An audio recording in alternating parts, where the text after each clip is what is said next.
हर मकदम है आपका समय न्यूज नेटवर्क में और आप देख रहे हैं आलमी समय। खबरनामे के साथ हाजिर हूं मैं खालिद रजा खान। सबसे पहले नजर डालते हैं अब तक की हेडलाइंस पर।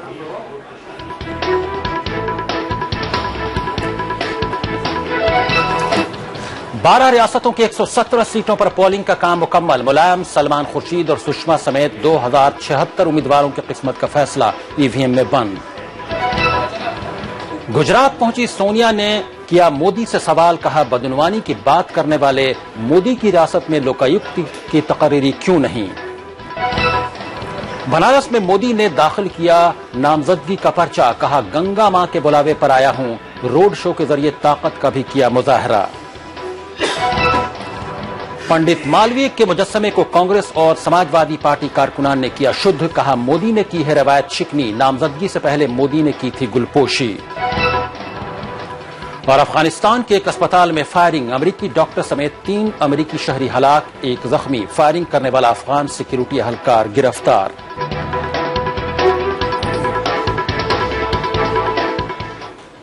आप देख रहे हैं खबरनामा। आप खबरें तफसील से। लोकसभा इंतखाबात 2014 के लिए आज छठे मरहले की पोलिंग हुई। इस अहम मरहले में 12 रियासतों के 117 सीटों पर वोट डाले गए, जिसमें तमिलनाडु की सभी 39 के अलावा यूपी की 12, मध्य प्रदेश की 10, बिहार की 7, झारखंड की 4 और राजस्थान की 5 सीटों पर लोगों ने अपनी रायदही का हक इस्तेमाल किया। इसके अलावा महाराष्ट्र, आसाम, छत्तीसगढ़, पांडिचेरी, मगरबी बंगाल के अलावा जम्मू कश्मीर में भी वोट डाले गए। अगर 2009 की बात की जाए तो इन सीटों में कांग्रेस को 36, बीजेपी को 26, डीएमके को 18, एआईएडीएमके को 9, एसएचसी को 3, एनसीपी को 3, समाजवादी पार्टी को 5, आरएलडी को 2, लेफ्ट फ्रंट को 3 और दीगर को 12 सीटें मिली थीं। वज़ीर-ए-आज़म मनमोहन सिंह ने मुल्क में मोदी की लहर को खारिज किया है। मनमोहन सिंह ने गुवाहाटी में वोट डालने के बाद कहा कि मुल्क में मोदी की लहर नहीं है।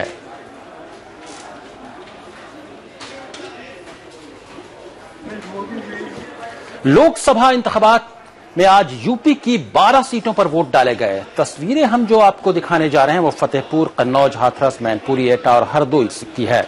वोटिंग के लिए आवाम सुबह से ही लंबी कतार में नजर आए। यूपी में मतदान का यह तीसरा मरहला है। इस मरहले में समाजवादी पार्टी सरबराह मुलायम सिंह यादव, साबिक Samajwadi party leader Amar Singh, RLD सदर अजीत सिंह के बेटे जयंत चौधरी, ड्रीम गर्ल हेमा मालिनी के अलावा फर्रुखाबाद से वज़ीर खारजा सलमान खुर्शीद की किस्मत ईवीएम में बंद हो गई है।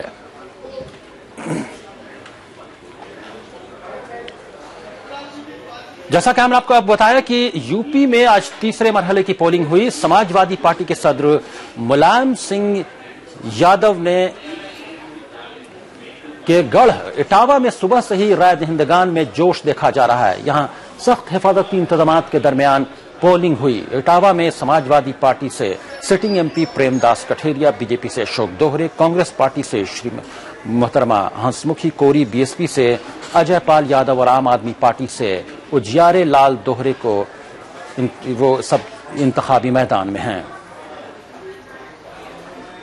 हमारे लिए कोई चुनौती नहीं, औरों के लिए चुनौती है समाजवादी पार्टी। 12 सीट पे मतदान हो रहा है। मोदी की लहर है, मोदी की लहर है, मोदी की लहर है नेताजी। मोदी गुजरात में है, कहीं नहीं। उत्तर प्रदेश के सैफई में रियासत के वज़ीर-ए-आला अखिलेश यादव ने कहा कि हुकूमत समाजवादी पार्टी की ही बनेगी और फिरकापरस्त पार्टियों की शिकस्त होगी। कट्टरता फैलाने वाली पार्टियों को हराएगी उत्तर प्रदेश की जनता। सर, लास्ट थिंग आपने पहले के इंटरव्यू में कहा था कि post election there will be a situation where Congress will be so weak that it will be forced to support the third front government. नहीं, जो मैंने कहा वो पुरानी बात थी, लेकिन कहीं न कहीं विकल्प तीसरा दल का और तीसरे दल के लोग मिलकर के फैसला लेंगे कि आने वाले समय में क्या सरकार बनेगी। छठे मरहले में मध्य प्रदेश की 10 सीटों विदिशा, देवास, उज्जैन, मंदसौर, रतलाम, धार, इंदौर, खरगोन, खंडवा और बैतूल में वोट डाले गए, जबकि छत्तीसगढ़ की 7 सीटों सरगुजा, रायगढ़, जांजगीर, चांपा, कोरबा, बिलासपुर, दुर्ग और रायपुर में भी वोटिंग हुई। इस मरहले में कई दिग्गज लीडरों का वकार दांव पर लगा है। उनमें सुषमा स्वराज, अरुण यादव, कांतिलाल भूरिया, सुमित्रा महाजन और मीनाक्षी नटराजन शामिल हैं।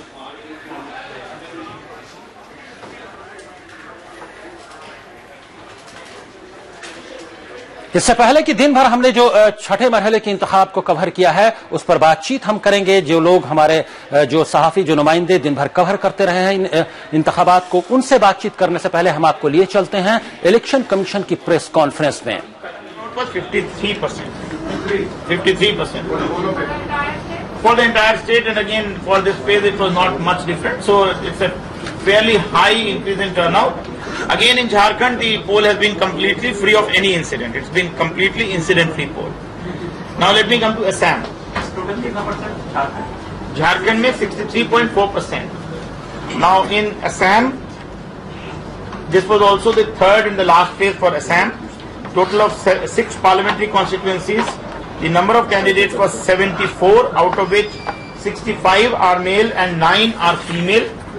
The electorate in Jharkhand is, in Assam, electorate in Assam is 94,37,731. 94,37,731. There has been one incident in Assam in polling station number 180 and 181, located at the Harbhanga Gosaigaon LP School of Pokrajhar. A violent crowd tried to capture the polling station and forcefully take the EVM. There was an exchange of fire in which one police constable died and one sustained injuries. So this is one incident which took place in Assam. There was some political problem and people were trying to snatch the EVM. The police tried to stop them. There was an exchange of fire in which one police constable died and one sustained injury. The turnout in Assam is 77.05%, and in the 2009 parliament election it was 71.6%. 71.6 it was the previous one, and now it is 77.05%. Thank you.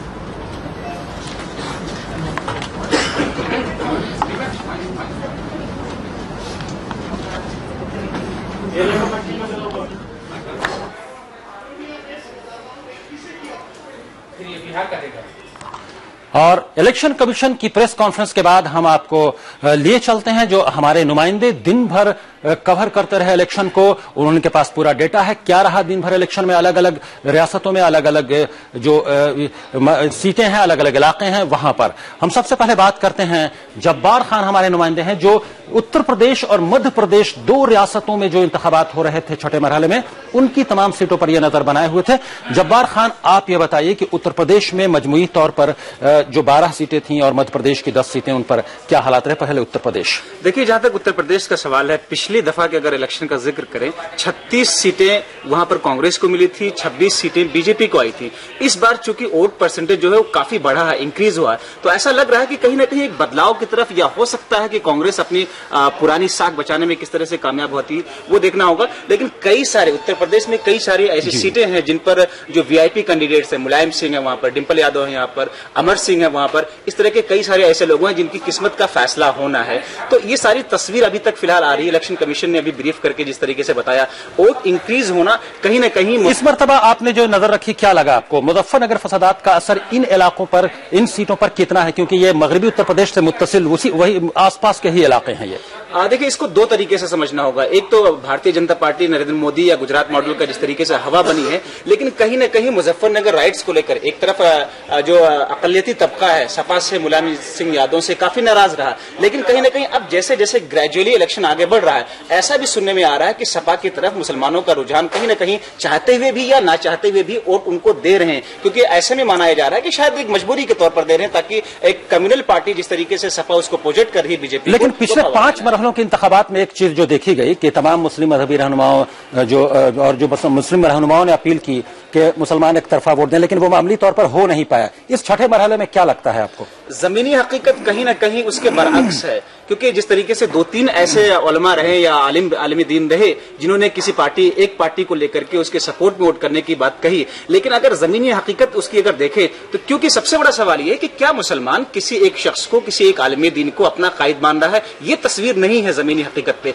तो उसका फायदा नहीं मिलेगा। हाँ, यानी इस मरतबा जो अपील की गई तमाम मुस्लिम रहनुमाओं और मजहबी रहनुमाओं की तरफ से, उसका असर नजर नहीं आया या आया? उसका असर अभी तक साफ तौर पे असर नजर नहीं आ रहा है, क्योंकि ये कहा जा रहा है, एक्सपर्ट जो है, जो माहिरीन है, कि मुस्लिम तबका जो है, मुस्लिम वोटर, वो काफी मैच्योर है, काफी समझदार है। और इस बार जानना चाहेंगे आपसे, मध्य प्रदेश के जो 10 सीटें हैं वहां क्या हालात रहे, कैसे रहे? मध्य प्रदेश में आज जिस तरीके से सुषमा स्वराज की किस्मत का फैसला होना है, कहीं न कहीं मध्य प्रदेश में दूसरे कांतिलाल भूरिया है, अरुण यादव है, कांग्रेस के जो सुमित्रा महाजन है, ये सब काफी अहम कंस्टिट्यूंसी से ये लोग इंतखाब लड़ रहे हैं। यहाँ पर क्या क्योंकि पिछली मरतबा कांग्रेस को यहाँ पर बढ़त थी, क्या वो अपनी बरकरार रख पाएंगी वो बढ़त इस मरतबा? अभी तक इस मरहले तक जितने मरहले चुनाव के हुए हैं, इलेक्शन के हुए हैं, माना ऐसा जा रहा है कि शायद बड़ी मुश्किल होगी कांग्रेस पार्टी के लिए खुद को अपनी पुरानी कंडीशन पे इस कंडीशन को बरकरार रख पाना। लेकिन चूंकि इस बार साइलेंट वोटर भी काफी है, वोटिंग की जो परसेंटेज इंक्रीज हुई है उसको कोई भी एक्सपर्ट पूरे तौर पर जज नहीं कर पा रहा है। और यही वजह है कि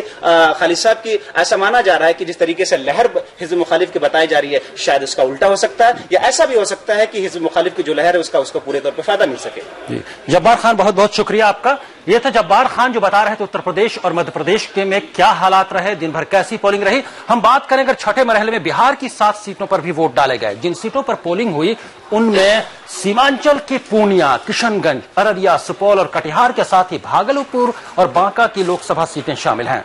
इन सीटों पर और खासकर भागलपुर, पूर्णिया, कटिहार, अररिया और किशनगंज में मुस्लिम वोटरों की काफी तादाद है और कहा जाता है कि इन सीटों पर मुस्लिम आबादी अहम किरदार निभाती हैं।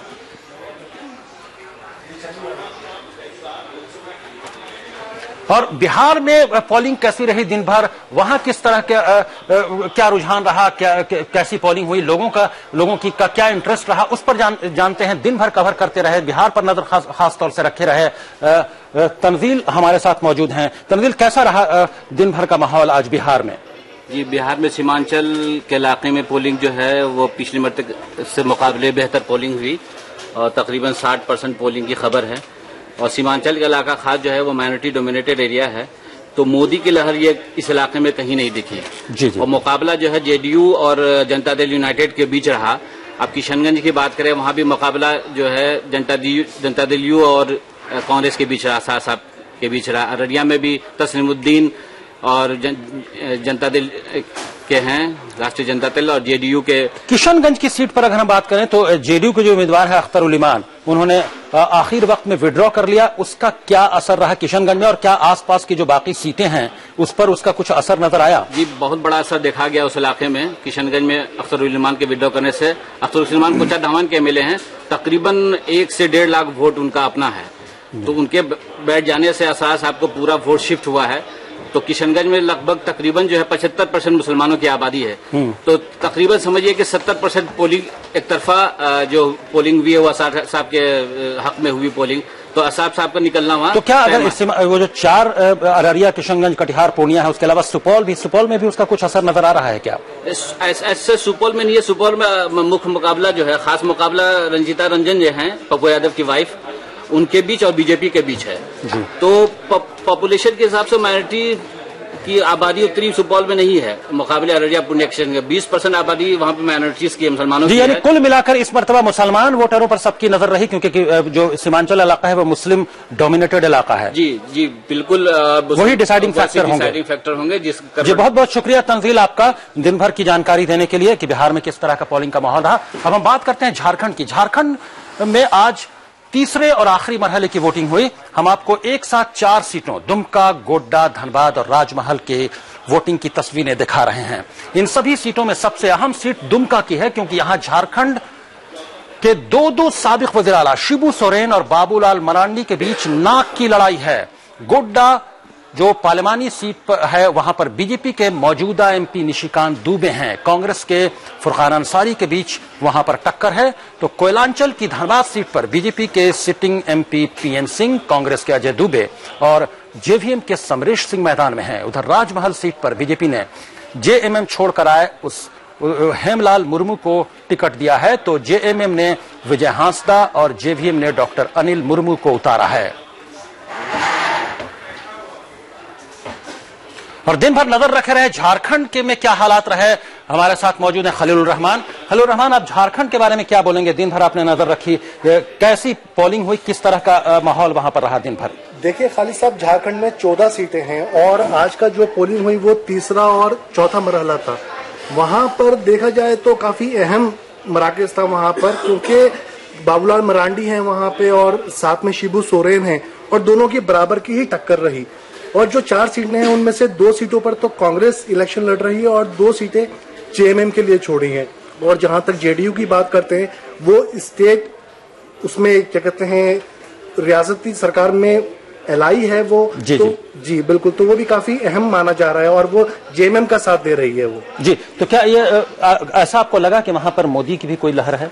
नहीं, लोकल इश्यूज पे वहां पे इलेक्शन हुआ है। पब्लिक का रुझान लोकल इश्यूज पर? हाँ, लोकल इश्यूज पे। देखिए धनबाद की बात करें तो वहां पे पानी, बिजली और वहां पे एक कंपनी, अभी फर्टिलाइजर की कंपनी बंद हुई थी, काफी लोग बेरोजगार हुए थे, इसलिए वहां पे ये लोकल इशू रहा। और जो बाकी की 3 सीटें हैं वहां पर तरक्याती काम नहीं हुए हैं पिछले 5 सालों में, तो टोटल लोकल इश्यूज पे हुआ है। और ये कहना गलत होगा मुझे। तमाम लोगों की नजर मुस्लिम वोटरों पर रहती है। मुसलमान वोटर कितने बड़े फैक्टर रहे इस मरहले में? जाहिर सी बात है, बहुत अहमियत रही है मुस्लिम वोटर्स की। और जो 4 सीटें हैं यहाँ पर अच्छी खासी तादाद में मुसलमान हैं और हम पहले से अभी ये नहीं कह सकते कि किस पार्टी को उन्होंने वोट दिया, लेकिन कहीं ना कहीं देखने में आया कि वो बीजेपी से दूर रहे। सिर्फ ये देखने में आया आज के इलेक्शन में। जी, बहुत बहुत शुक्रिया खलील रहमान आपका झारखंड के बारे में जानकारी देने के लिए। अब हम बात करते हैं, आगे बढ़ते हैं कुछ और रियासतों की तरफ। जम्मू कश्मीर की अनंतनाग लोकसभा सीट पर भी वोटिंग हुई। यहां कई हसास तरीन इलाकों से पत्थरबाजी की खबरें आई। पोलिंग की रफ्तार बेहद कम रही और जो इतलात मौसूल हुई वहां महाराष्ट्र के हुई हैं, उसके मुताबिक वहां वोटिंग फीसद कम रहा और महाराष्ट्र के भी 19 पार्लिमानी हलकों में वोट डाले गए, जहां 55% से ज्यादा वोटिंग हुई। यहां की अहम लीडरान के अलावा सबसे दिलचस्प मुकाबला प्रिया दत्त और पूनम महाजन के बीच है।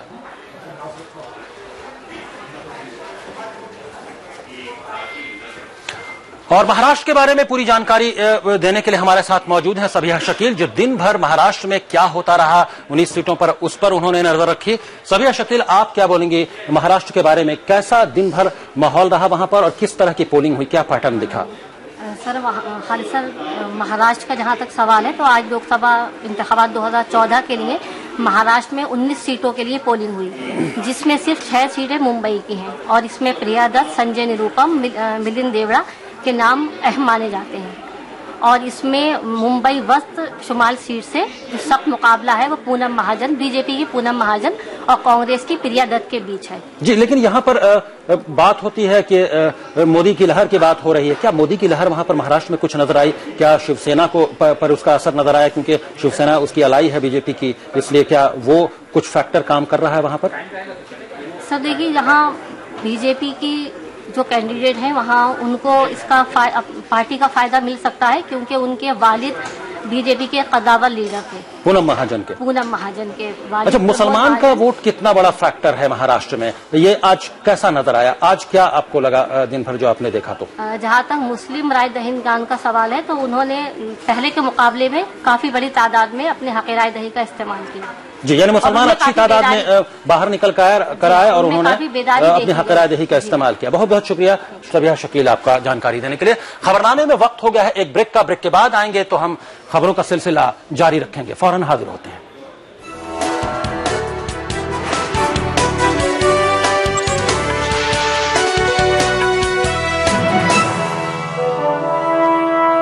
फ्रेश फ्रूट्स का fresh taste, Tops jam, life में लाए मजा। हिंदुस्तान की शान, उर्दू का तर्ज बयान, समाज का आईना, हालात का तर्जुमान, आपके मसाइल आपकी जबान, खबरों की समझ, इंसाफ का कारवां, आलमी समय, सच की पहचान।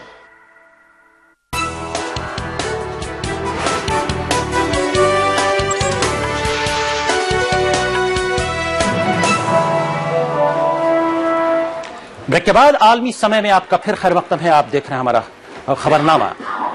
नरेंद्र मोदी ने आज बनारस से भी पर्चे नामजदगी दाखिल किया। पर्चा भरने से पहले मोदी ने बनारस की सड़कों पर रोड शो किया, जिसमें बड़ी तादाद में मोदी के हामी शामिल हुए। मोदी ने अपनी मुहिम की शुरुआत बीएचयू के गेट के बाहर चौराहे पर पंडित मदन मोहन मालवीय के मुजस्समे पर गुलपोशी से की। इसके बाद मोदी काशी विद्यापीठ पहुंचे और सरदार वल्लभ भाई पटेल के मुजस्समे पर गुलहाए अकीदत पेश किए और फिर मलदहिया चौक से मोदी का रोड शो शुरू हुआ। इस मौके पर मोदी ने खैर मकदम और हिमायत के लिए बनारस के लोगों का शुक्रिया अदा किया।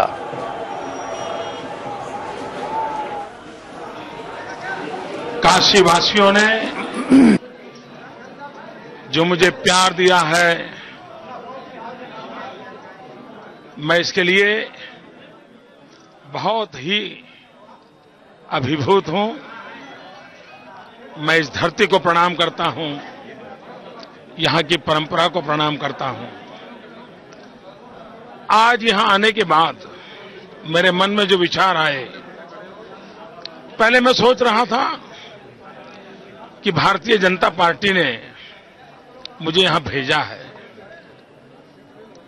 फिर लगता है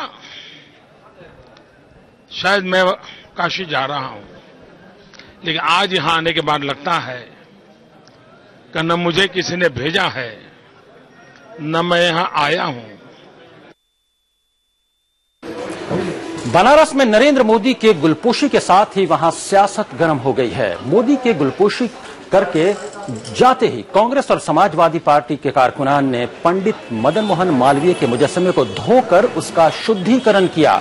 उनका कहना था कि मोदी ने पंडित मदन मोहन मालवीय का ही नहीं बल्कि यहाँ के ब्राह्मणों, ज्योतिषियों की तौहीन और रवायत शिकनी की है, यानी उन्होंने पूरे बनारस की ही बेइज्जती की है। वाज़ेह रहे कि नामजदगी का पर्चा दाखिल करने से पहले नरेंद्र मोदी ने पंडित मदन मोहन मालवीय के मुजस्समे की गुलपोशी की थी, लेकिन उसके बाद कांग्रेस कारकुनान वहां पहुंचे और उन्होंने मुजस्समे को पाक करने का दावा किया।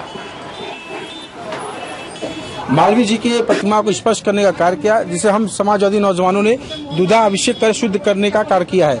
हम ये मानते हैं कि चूंकि नरेंद्र मोदी पूर्ण रूप से सांप्रदायिकता दिमाग के व्यक्ति हैं, जो भारत में हिंदू और मुसलमान को पूर्ण रूप से बांटने का काम करते हैं, हम बनारस के लोग ऐसे व्यक्ति को कतई बर्दाश्त करने का काम नहीं करेंगे। बनारस में अरविंद केजरीवाल अनशन पर बैठ गए हैं। आम आदमी पार्टी के लीडर सोमनाथ भारती के साथ बुध की शाम एक प्राइवेट चैनल के टॉक शो के दौरान मारपीट हुई थी। इसकी मुखालफत में अरविंद केजरीवाल 80 घाट पर अनशन पर बैठे हैं। केजरीवाल ने कहा कि सोमनाथ भारती पर हमले का मामला दिखाता है कि बनारस में हमें मिल रही हिमायत से बीजेपी किस कदर परेशान है। बीजेपी में कितनी जबरदस्त बौखलाहट हो गई है, क्योंकि यहां पे बीजेपी को लग रहा था कि मोदी वेव है, वो लोग जीत जाएंगे, लेकिन जो बनारस के लोगों ने अभी तक आम आदमी पार्टी की ईमानदार राजनीति को भारी समर्थन दिया है, उसको देखते हुए बीजेपी में भारी बौखलाहट है, जिसकी वजह से ये पहला हिंसा का वाकया नहीं है। अभी तक कई हिंसा के वाकये हो चुके हैं। हम लोगों के ऊपर काली स्याही फेंकी गई, हम लोगों के ऊपर अंडे फेंके गए, हम लोगों के ऊपर पत्थर मारे गए। और नरेंद्र मोदी ने बनारस से पर्चे नामजदगी दाखिल किया, उसको लेकर माहौल वहां गर्म रहा। आम आदमी पार्टी पर बीजेपी का हमला हुआ। इन सब तमाम बातों की जानकारी के लिए हम चलते हैं मासूम सिद्दीकी साहब के पास के। ये बनारस पर बारीकी से नजर रखे हुए हैं। मासूम सिद्दीकी साहब, आपका क्या कहना है? बनारस में ये सीट बहुत अहम हो गई है इस मरतबा, और खास तौर से नरेंद्र मोदी के पर्चा नामजदगी भरने के दिन जिस तरह से वहां जोशो खरोश देखा गया, काफी लंबी रैली निकाली उन्होंने, लंबी छोड़ी, आप क्या कहेंगे आप उसको लेकर? खालिद साहब, दरअसल अब तक तीनों उम्मीदवारों ने ही अपने अपने पर्चे नामजदगी के मौके पर अपने ताकत का जो इजहार किया है, वो सिर्फ ये साबित करने के लिए कि मुकाबले में कौन है। लेकिन आज के इस पर्चे नामजदगी के मौके पर जो तस्वीरें सामने आई, उसको देखते हुए ये अंदाजा लगा पाना बहुत मुश्किल है कि किसके साथ सबसे ज्यादा लोग थे। जी जी, क्योंकि वहां पे कांग्रेस और बीजेपी के जमीनी लोग हैं और आम आदमी पार्टी का जो पूरे, लेकिन जिस मोदी लहर की बात कर रहे हैं, क्या वाकई बनारस में भी वो मोदी लहर नजर आ रहा है या क्या है माहौल? क्योंकि पूरे मुल्क में मोदी लहर की बात की जा रही है। देखिए, उस हिसाब से देखा जाए तो बनारस में अब तक केजरीवाल लहर ही कामयाब साबित हुआ है जी। लेकिन मैं यहाँ क्या इसी वजह से बीजेपी के लोग घबरा कर मुसलसल हमले कर रहे हैं आम आदमी पार्टी के लोगों साहब, मैं यही बताना चाहता हूँ कि बीजेपी ने नरेंद्र मोदी को बनारस से अपना उम्मीदवारी का ऐलान करके ही वहां को मुल्क का सबसे हसास पार्लियामानी हल्का बना दिया है। लेकिन जिस तरह से आज कांग्रेस और एसपी के कारकुनान ने नरेंद्र मोदी ने जिस पंडित मदन मोहन मालवीय के मुजस्मे पे गुलकोशी की और उनके जाने के बाद कांग्रेस और एसपी कारकुनान ने जिस तरह से उसकी शुद्धिकरण का नाम दिया, उसकी सफाई की, ये वहां को और हसास बना रहा है। लेकिन मैं यहाँ आपको एक चीज और बताना चाहता हूँ कि इसकी शुरुआत बीजेपी कारकुनान कह लीजिए या मोदी हामियों ने ही की है। उस वक्त की जब अरविंद केजरीवाल पहली मर्तबा बनारस पहुंचे और अपने मजहब के रिवायत के मुताबिक सीधे गंगा पे नदी पहुंचे, वहां स्नान किया, वहां के सबसे पवित्र स्थल बाबा विश्वनाथ के दर्शन किए और उस दौरान मुखालफत में मोदी हामियों ने जिस तरह से उन्होंने अंडे जो हिंदू मजहब में बहुत यकीनन आपने बहुत अहम बात कही कि उसको हसास बना दिया है बीजेपी के लोगों ने बनारस सीट को, और यकीनी तौर पर आपके मुताबिक कुछ घबराहट भी है बीजेपी के लोगों में, इसलिए वो आम आदमी पार्टी के कारकुनान पर हमला भी कर रहे हैं। बहुत बहुत शुक्रिया मासूम सिद्दीकी साहब, आप जानकारी देने के लिए बनारस के सिलसिले में। अब मजमूई तौर पर पोलिंग कैसी रही छठे मरहले में, उसके सिलसिले में हम बात करेंगे। पूरे मुल्क की हम बात करें 117 सीटों पर मजमूई तौर पर किस तरह की पोलिंग रही। खास तौर से हमने बात की उत्तर प्रदेश, बिहार, झारखंड, महाराष्ट्र वगैरह की, तमिलनाडु में भी पोलिंग हुई, राजस्थान में भी पोलिंग हुई। मजमूई तौर पर कैसी रही पोलिंग, उसकी जानकारी दे रहे हैं हमारे साथ हमारे असिस्टेंट एडिटर चैनल के और इनपुट इंचार्ज शकील अहमद साहब। शकील अहमद साहब, मजमूई तौर पर मुल्क में पोलिंग कैसी रही छठे मरहले की? देखिए, मजमूई तौर पर अगर देखा जाए तो जो अभी तक आदाद-ओ-शुमार आए हैं उसके मुताबिक तकरीबन 60% पोलिंग हुई है सभी रियासतों में। तकरीबन 117 सीटों पर आज जो छठा मरहला है इसमें पोलिंग की गई है। लेकिन सबसे ज्यादा जो पोलिंग देखने में आई है वो उत्तर प्रदेश में आई है, क्योंकि जिन इलाकों में आज उत्तर प्रदेश में वोटिंग हो रही थी वहां पर कई सीटें ऐसी थी जहां पर काफी दिग्गज लोग जो है लड़ रहे थे, जिसमें मुलायम सिंह यादव भी थे, उसके अलावा आरएलडी चीफ भी थे, उसके अलावा हेमा मालिनी लड़ रही थी, उनके बेटे लड़ रहे थे, जयंत चौधरी और अखिलेश यादव जो उत्तर प्रदेश के सीएम है उनकी बेगम भी जो है इलेक्शन लड़ रही थी। तो इस वजह से देखने में आया है कि उत्तर प्रदेश में अभी तक जो आदाद-ओ-शुमार आए हैं 63% तकरीबन उत्तर प्रदेश में सबसे ज्यादा पोलिंग देखने में आई है। अगर इन 117 सीटों को देखा जाए तो पिछले इलेक्शन पर अगर निगाह डाली जाए तो 36 सीटें ऐसी थी जहां पर कांग्रेस ने। अगर हम राजस्थान की बात करें तो वहां भी 5 सीटों पर पोलिंग हुई। वहां पर जो मुसलमानों का जो वोट है वो कितना बड़ा फैक्टर के तौर पर इस बार काम कर रहा है, क्योंकि राजस्थान में भी देखिए राजस्थान में मुसलमानों ने ये कोशिश की है, जो मुस्लिम तंजीमें हैं उसमें खासतौर से अगर जमात इस्लामी की बात की जाए तो उसने एक मैसेज देने की कोशिश की थी मुसलमानों के दरमियान के जिस तरह से विधानसभा इलेक्शन में लोगों ने कोई प्लानिंग नहीं की थी, कोई अपनी तरफ से कोई ऐसे योजना नहीं बनाई थी जिससे वोट जो है एक तरफ पड़े और जिसकी वजह से बीजेपी जो है वहां पर सरकार बनाने में कामयाब रही। तौर पर इस छठे मरहले को क्या कहा जाए कि क्या इसमें मोदी की लहर नजर आई या फिर यूं ही इलेक्शन रहा जैसे आमतौर पर होते हैं जनरल इलेक्शंस? देखिए, जाहिर सी बात है आज जिन स्टेट्स में जिन रियासतों में इलेक्शन था उसमें अगर उत्तर प्रदेश और बिहार का थोड़ा एरिया छोड़ दिया जाए या उसके अलावा राजस्थान की अगर बात करें, उसके अलावा कहीं पर और किसी भी रियासत में ऐसा नहीं है कि मोदी का कोई असर हो। और खासतौर से अगर तमिलनाडु की बात करें सबसे ज्यादा वहीं पर जो है पार्लियामानी सीटें थी जहां पर आज पोलिंग हुई है, तो वहां पर किसी तरह का असर जो है मोदी का नहीं देखा जा सकता। जी, बहुत बहुत शुक्रिया शकील अहमद साहब जानकारी देने के लिए।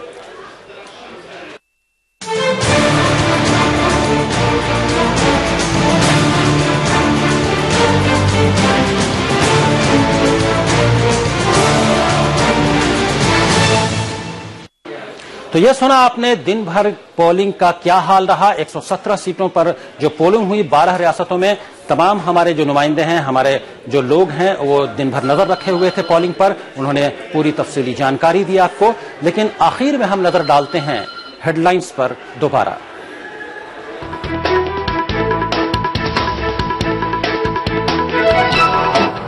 बारह रियासतों की 117 सीटों पर पोलिंग का काम मुकम्मल। मुलायम, सलमान खुर्शीद और सुषमा समेत 2076 उम्मीदवारों की किस्मत का फैसला ईवीएम में बंद।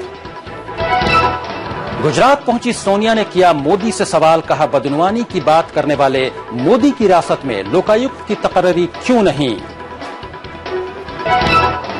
बनारस में मोदी ने दाखिल किया नामजदगी का पर्चा, कहा गंगा मां के बुलावे पर आया हूं। रोड शो के जरिए ताकत का भी किया मुजाहरा। पंडित मालवीय के मुजस्समे को कांग्रेस और समाजवादी पार्टी के कारकुनान ने किया शुद्ध, कहा मोदी ने की है रवायत चिकनी, नामजदगी से पहले मोदी ने की थी गुलपोशी। और अफगानिस्तान के एक अस्पताल में फायरिंग, अमेरिकी डॉक्टर समेत 3 अमेरिकी शहरी हलाक, 1 जख्मी, फायरिंग करने वाला अफगान सिक्योरिटी एहलकार गिरफ्तार।